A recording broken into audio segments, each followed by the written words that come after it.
बिस्मिल्लाहिर्रहमानिर्रहीम। अस्सलाम वालेकुम स्टूडेंट्स। हमने सीक्वेंस एंड सीरीज़ का चैप्टर स्टार्ट किया है जिसमें हमने फ़र्स्ट एक्सरसाइज 6.1 कंप्लीट की थी। तो आज हमारा जो दूसरा टॉपिक है वो है अर्थमेटिक प्रोग्रेशन। अर्थमेटिक प्रोग्रेशन को अर्थमेटिक सीरीज़ भी कहा जाता है, अर्थमेटिक सीक्वेंस भी कहा जाता है और इसको AP से इंडिकेट करते हैं। अब इसकी डेफिनेशन हम देखते हैं। डेफिनेशन करने से पहले इसमें दो चीज़ें आपको देखनी है कि फ़र्स्ट टर्म हमेशा स्मॉल a कहलाएगी या A1 उसको कह सकते हैं। इसी तरह कॉमन डिफरेंस इसमें निकालते हैं। कॉमन डिफरेंस का मतलब ये है कि सेकंड टर्म को फर्स्ट टर्म में से माइनस करते हैं। तो हमारा कॉमन डिफरेंस जो भी हमें सीक्वेंस दिया हुआ होता है उसमें सेम आता है, चाहे आप थर्ड को सेकंड से करें या फोर्थ को थर्ड से करें। इसके बाद n का क्या मतलब है कि नंबर ऑफ़ टर्म्स इसमें कितनी है। और एक और चीज़ जो इसमें है वो ये है कि an का मतलब है कि nth टर्म इसमें कौन सी है, 6 है और 8 है या 10 है। n का मतलब है नंबर ऑफ़ टर्म्स यानी टर्म्स की तादाद कितनी है। और an का मतलब है कि जो भी आखिरी टर्म nth टर्म दी हुई है उसकी वैल्यू क्या है। तो अब हम अर्थमेटिक प्रोग्रेशन की डेफिनेशन स्टार्ट करते हैं। A sequence an is an arithmetic sequence or arithmetic progression. an minus an minus 1 is the same number and greater than the difference of two consecutive terms of an AP is called common difference and is denoted by small d। तो जो चीज़ आपको बताई है कि second term last term जो आपके पास एक sequence दिया हुआ होगा है उसमें जितनी भी टर्म्स होंगी उसमें सेकंड टर्म को आपने किस में सब्ट्रैक्ट करना है, फर्स्ट टर्म से करना है। अब हम इसका फार्मूला देखते हैं और इसकी डेफिनेशन आपने ऐसी चीज़ किया। इस डेफिनेशन में यही बताया गया है कि अगर दो कंसेक्टिव टर्म्स को माइनस किया जाए तो वो उसका कॉमन डिफरेंस कहलाता है। तो हमारे पास इसका फार्मूला क्या है कि A1 + n-1d। तो इसमें A1 आपकी फर्स्ट टर्म कहलाएगी, n आपकी नंबर ऑफ टर्म्स, d आपका कॉमन डिफरेंस और an का मतलब है कि वो जो आपकी nth टर्म किसके बराबर है। तो अब हम एक्सरसाइज स्टार्ट करते हैं। एक्सरसाइज है 6.2 जिसमें हमें जो शॉर्ट सिलेबस जो आपको बोर्ड की तरफ से दिया गया है उसमें question number 2, question number 4, question number 6, question number 7, question number 8, question number 9, question number 12 and question number 13 है। अगर आपके पास इफ़ an-3 बराबर है किसके, 2n-5 के, तो find the nth term of the sequence. तो सबसे पहले हम देखते हैं कि अगर इफ़ an-3 इसके बराबर है 2n-5 के, उन्होंने कहा है कि nth टर्म निकालें। तो nth टर्म हम उसी वक्त निकाल सकते हैं कि जब हम n की वैल्यू n+3 रखेंगे। अब यहाँ आपके पास a के साथ n-3 दिया हुआ है और nth टर्म निकालने के लिए n की जगह हम n+3 रखते हैं ताकि +3 -3 से कैंसिल हो जाए और हमारे पास an की फॉर्म में एक सीक्वेंस आ जाए। तो अब हम देखते हैं कि सबसे पहले हमने पुट n बराबर है n+3 रखा। तो जहाँ भी आपको n नज़र आ रहा है आपने n की जगह n+3 रख देना है। तो an-3 किसके बराबर हो गया, an+3 - 3 बराबर है किसके, 2n+3 - 5। तो सबसे पहले 2 को n से मल्टीप्लाई किया और 3 को 2 से किया तो 2n+6 - 5, 6 को 5 में से सब्ट्रैक्ट किया तो 2n+1 यानी an इसके बराबर आ गया, 2n+1 के बराबर आ गया है। तो ये आपका an का आंसर है कि an किसके बराबर है, 2n+1। और आपसे यही पूछा गया था कि इस सीक्वेंस की nth टर्म आपने निकालनी है। इसी तरह आपसे क्वेश्चन है कि find the 30th term of the sequence. 30th term of the sequence निकालने के लिए आपने क्या किया कि आपको एक सीक्वेंस दिया हुआ है कि पहला वैल्यू क्या है x, दूसरी वैल्यू 1 है, तीसरी वैल्यू 2 - x है, तीसरी वैल्यू फोर्थ वैल्यू आपके पास 3 - 2x है। तो सबसे पहले हमारी फर्स्ट टर्म इसमें x है, सेकंड टर्म 1 है, थर्ड टर्म आपकी 2 - x है, फोर्थ टर्म आपकी क्या है, 3 - 2x है। उन्होंने आपसे पूछा है कि 30th टर्म निकालें यानी A13 आपने निकालना है। A13 निकालना है तो इसके लिए जो हमने फार्मूला याद किया है सबसे पहले तो हम वो लिखेंगे कि an is equal to a1 plus n minus 1d। इस फार्मूले के मुताबिक a1 की वैल्यू आपके पास क्या है, x है, और n आपके पास क्या है, 13, और d आपका क्या है कि सेकंड टर्म को फर्स्ट में से सब्ट्रैक्ट करना है। सेकंड टर्म आपकी 1 है और फर्स्ट टर्म आपकी x है, तो 1 माइनस एक्स हो गया। अब आपके पास आंसर क्या आ गया है कि x प्लस 12 1 माइनस एक्स। तो इसके बाद आपने x प्लस 12 को अंदर मल्टीप्लाई कर दिया, तो x प्लस 12 माइनस 12x हो गया। तो अब x माइनस 12x को सब्ट्रैक्ट करें तो आपके पास माइनस 11x आता है। तो आंसर आपका बनता है 12 माइनस 11x। अब A13 का आंसर आपके पास है 12 माइनस 11x। अगर हम इस क्वेश्चन को गौर से देखें तो फर्स्ट टर्म हमारी x है, सेकंड टर्म 1 है, थर्ड टर्म 2 माइनस एक्स और 3 माइनस 2x आपकी फोर्थ टर्म है। तो A13 टर्म आप वैसे कैलकुलेट नहीं कर सकते विदाउट फार्मूले के। हमने फार्मूला लगा के इसमें a की वैल्यू d की वैल्यू पुट करके हमारा जो आंसर आ रहा है वो 12 माइनस 11x है। अब उसके बाद हमारा अगला क्वेश्चन है कि which term of the AP is 5 2 minus 1 is minus 85। इस क्वेश्चन को अगर आप और से देखें तो इसमें उन्होंने पूछा है कि विच टर्म, कि इस AP की कौन सी टर्म है जो जिसका आंसर माइनस 85 है।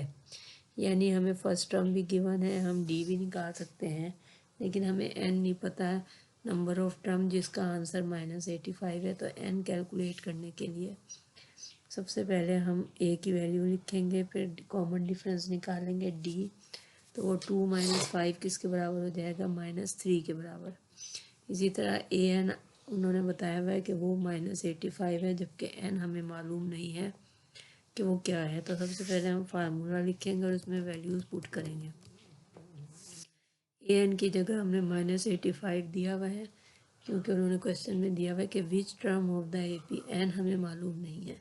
तो a1 की जगह हमने 5 लिखा और n हमने एज इट इज़ लिख दिया, और d की जगह हमने माइनस 3 लिख दिया। अब हम इनको आपस में मल्टीप्लाई करेंगे, माइनस 3n और माइनस 3 और माइनस 1 प्लस 3 हो गया। तो 5 प्लस 3 हमारे पास 8, 8 माइनस 3n हो गया।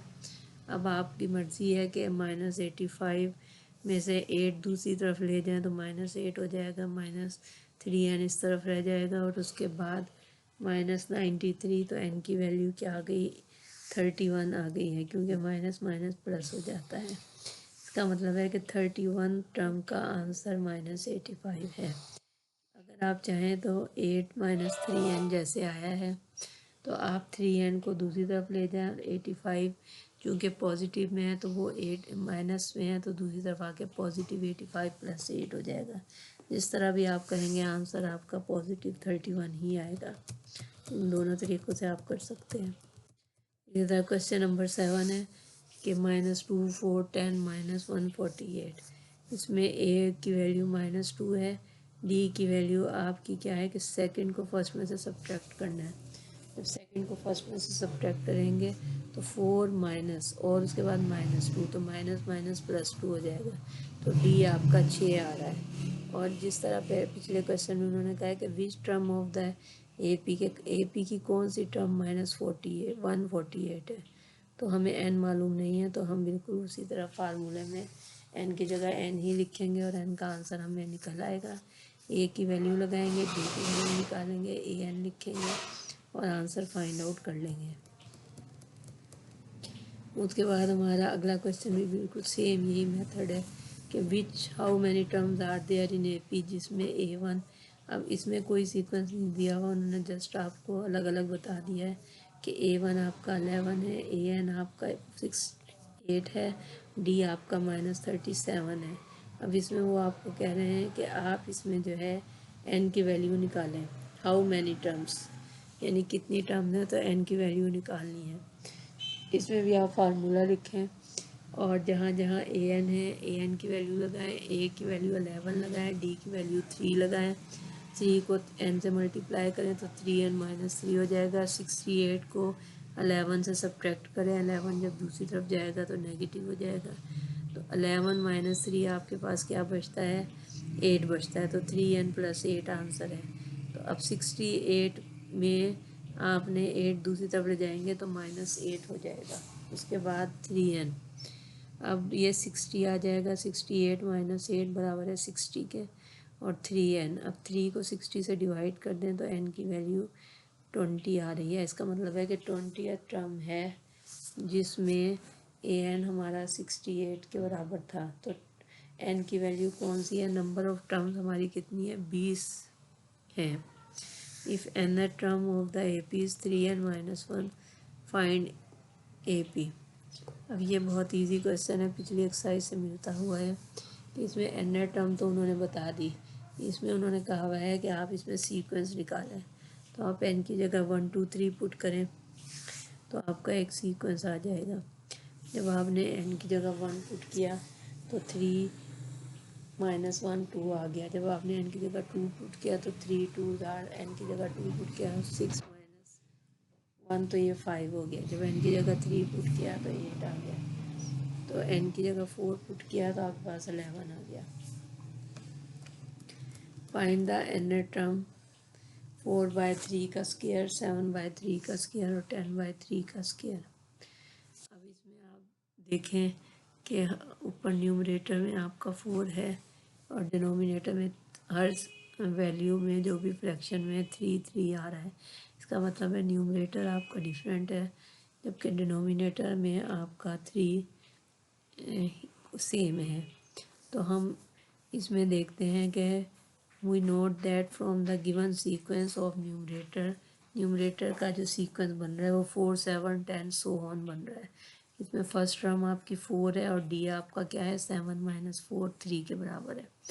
अब हम फार्मूला लगाएंगे तो ए एन किसके बराबर है, a + n - 1 t। तो 4 + n - 1 3, इसको सॉल्व किया तो 4 + 3n - 3, तो 4 - 3 यानी 3n + 1 आ गया। अब क्वेश्चन आपका था कि हमने nth टर्म निकालनी है, तो an का आंसर आपका क्या आ गया, 3n + 1। तो nth term of the given sequence आपका क्या होगा कि 3n + 1/3 का स्क्वायर। अब स्क्वायर क्यों है, क्योंकि आपको जो भी क्वेश्चन में हर चीज़ स्क्वायर की फॉर्म में दी हुई थी फ्रैक्शन, और नीचे डिनोमिनेटर आपका सेम था तो उसके नीचे 3 हमने लगा लिया और ऊपर न्यूमरेटर 3n + 1 का स्क्वायर हो गया। ये रिक्वायर्ड आंसर है। इसके बाद एक और मज़ीद आपका क्वेश्चन है कि अगर आपके पास 1/a 1/b है 1/c are in A P, तो हमने इसका b का आंसर 2ac/a + c निकालना है। अब क्वेश्चन को गौर से पढ़ें, ये क्वेश्चन आपके शॉर्ट में आने वाले छोटे छोटे क्वेश्चन हैं। तो सबसे पहले हम लिखेंगे कि 1/a 1/b and 1/c are in A P, जैसा कि क्वेश्चन में आपको दिया हुआ है। अब हम इसका कॉमन डिफरेंस निकालेंगे। कॉमन डिफरेंस हमेशा सेकंड को फर्स्ट में से सब्ट्रैक्ट करके निकालते हैं। अब इसमें इस AP से उन्होंने कहा है कि ये रिज़ल्ट आपने शो करना है, इसलिए हम सेकंड को फर्स्ट में से सब्ट्रैक्ट करेंगे, इक्वल का निशान लगाएंगे और थर्ड को सेकंड से सब्ट्रैक्ट करेंगे ताकि हम ये रिक्वायर्ड रिज़ल्ट हासिल कर लें। अब आप देखें कि दोनों जगह 1/b है और एक जगह आपके पास राइट हैंड साइड पे -1/c - 1/b आ रहा है। तो जहाँ जहाँ 1/b वाले रकम हैं वो एक जगह कंबाइन कर लें, तो और 1/a दूसरी तरफ ले गए तो 1/a + 1/c। अब चूँकि ये फ्रैक्शन में है तो सबसे पहले हम इसका एलसीएम ले लेंगे।